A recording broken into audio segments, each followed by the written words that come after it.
Buenos días, Ecomundo. Ojalá 4RD, lunes 18 de julio. En el fin de semana encontramos cómo las turbulencias políticas han continuado presentándose a nivel global. La intentona de golpe de Estado en Turquía es uno de esos factores importantes donde la población civil jugó un rol importante para poder desmontar lo que era una sublevación de mandos medios y algunos altos en relación al autoritario presidente Erdogan. De todas maneras, es un hecho sumamente importante que la población civil haya rechazado este golpe de Estado. Por supuesto, Erdogan es un aliado importante de la OTAN y al mismo tiempo las negociaciones con la Comunidad Económica Europea son fundamentales, ya que Turquía es una de las llaves fundamentales para tratar todo el tema de la inmigración.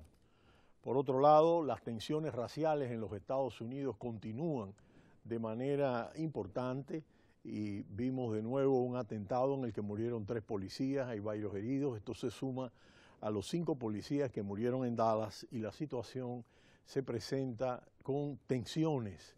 Mientras hoy se realiza la convención, inicia la convención del Partido Republicano.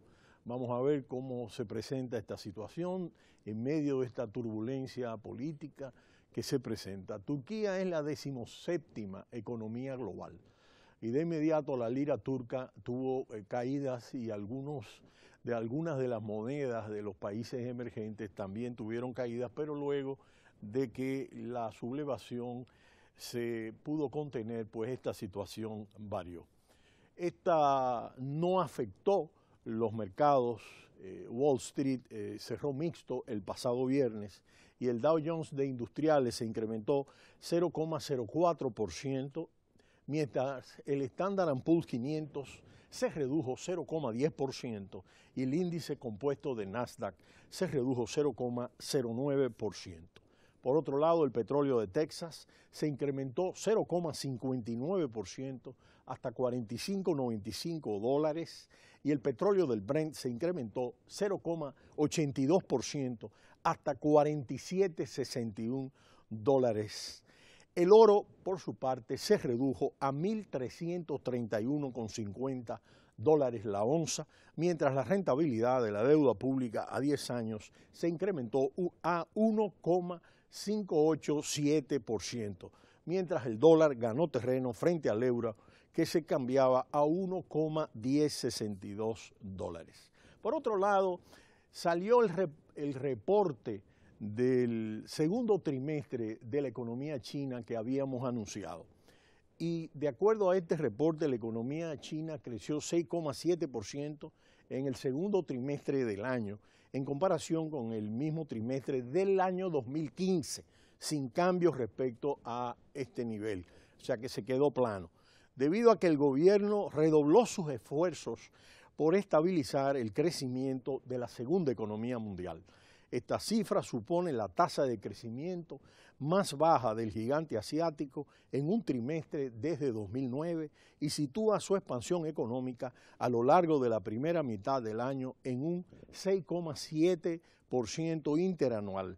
En términos trimestrales, se incrementó a un ritmo del 1,8% entre los meses de abril-junio, 6 décimas más que en el primer trimestre.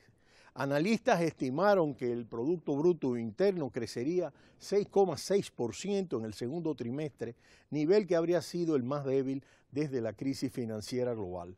El vocero de la Oficina Nacional de Estadísticas de China, Shen Laiyun, atribuyó el dato a las complicadas condiciones domésticas y externas y a las presiones a la baja que afronta la economía china. El gobierno ha recurrido este año a una expansión récord del crédito y a un mayor gasto en infraestructura para estabilizar el crecimiento. Pero están aumentando las preocupaciones sobre los peligros de un estímulo impulsado por demasiada deuda y por el retraso de reformas económicas que podrían golpear al crecimiento a largo plazo. Por sectores, el Producto Bruto Interno, el sector que más creció fue el del sector servicios, con un 7,5% interanual entre enero y junio, por delante de la industria que se expandió 6,1% respecto al mismo periodo del año pasado, 2015, y del sector primario con un incremento del 3,1%. La inversión en infraestructuras se incrementó un 20,9% en el primer semestre, acelerándose frente al 20% de los primeros 5 meses y al 19,6% del primer trimestre. Los datos de la actividad divulgados junto con el Producto Interno Bruto fueron dispares, pero las débiles cifras de inversión apuntan al riesgo de una pérdida de impulso más adelante en el año. El Producto Interior Bruto de China ascendió a 34,6 billones de yuanes, unos 5,1 billones de dólares, al 30 de junio, cortado al 30 de junio de este año, según los datos publicados por la Agencia Estadística del país. A ello se suma una inflación acumulada de un 2,1% interanual a lo largo de los primeros 6 meses del año. El crecimiento de inversión en activos de renta fija de China se desaceleró en un 9% en la primera mitad del año 2016 frente al mismo periodo del año previo, una cifra inferior a las expectativas del mercado y su menor nivel desde marzo del año 2000. La fiabilidad de las cifras oficiales es, sin embargo, cuestionada por la rapidez de su difusión, solo 2 semanas después del final del segundo trimestre, cuando en las economías avanzadas se necesita más tiempo para evaluar las cifras.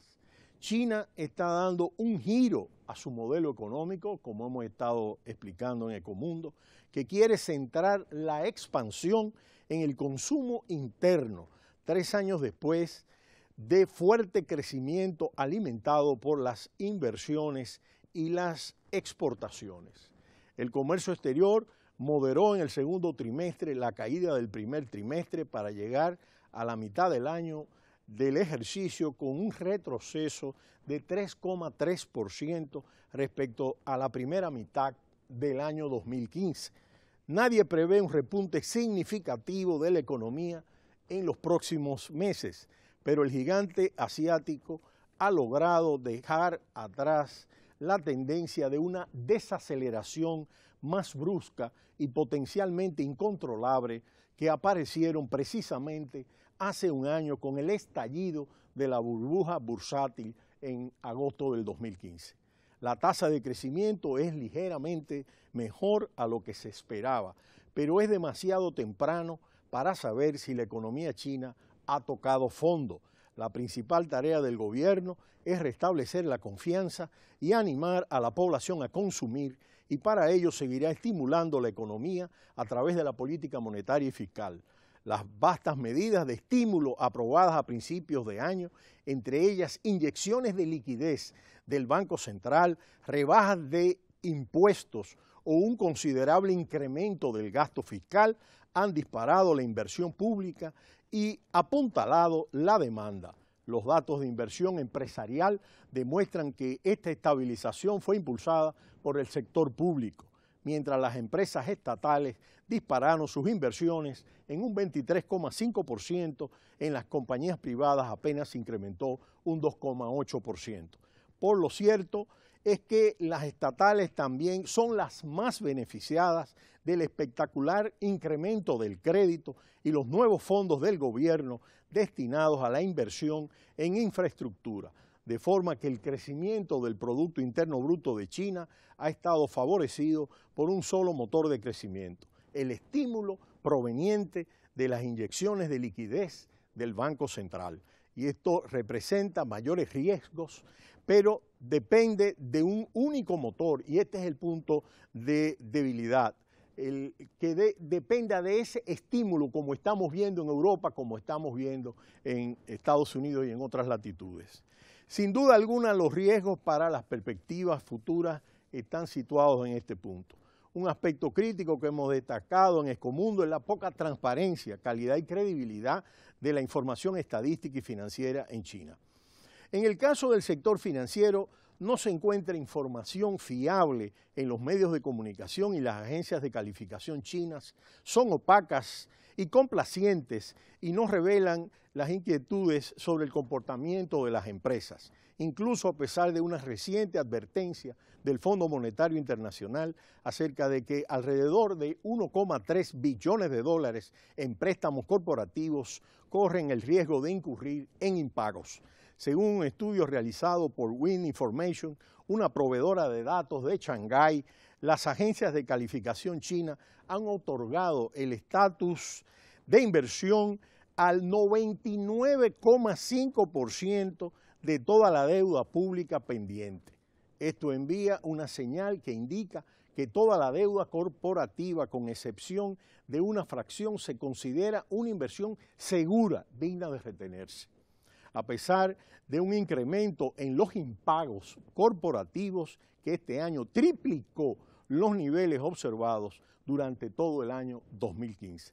Sin información financiera de calidad, pudiera que sea difícil abordar la eficiencia en la asignación de los recursos de capital que han contribuido a las estadísticas económicas más relevantes de este año. Durante el primer trimestre, la segunda mayor economía del mundo requirió, y esto es muy importante, 4 unidades de crédito para generar una sola unidad de producto. Es decir, que vemos cómo la financiarización, que depende de las inyecciones del Banco Central y de una política fiscal agresiva, en el caso chino, está presente y es lo que ha mantenido a flote a la economía. La pregunta es si ha tocado fondo la economía y qué va a pasar en los 2 próximos trimestres del año 2016. Sin embargo, los mercados financieros han recibido la noticia con optimismo frente a las previsiones que anunciaban una caída de por lo menos 1/10 más a las previsiones de las autoridades chinas. Pero será hasta mañana cuando volveremos en Ecomundo, ojalá 4RD. No le cambie, cita cultural.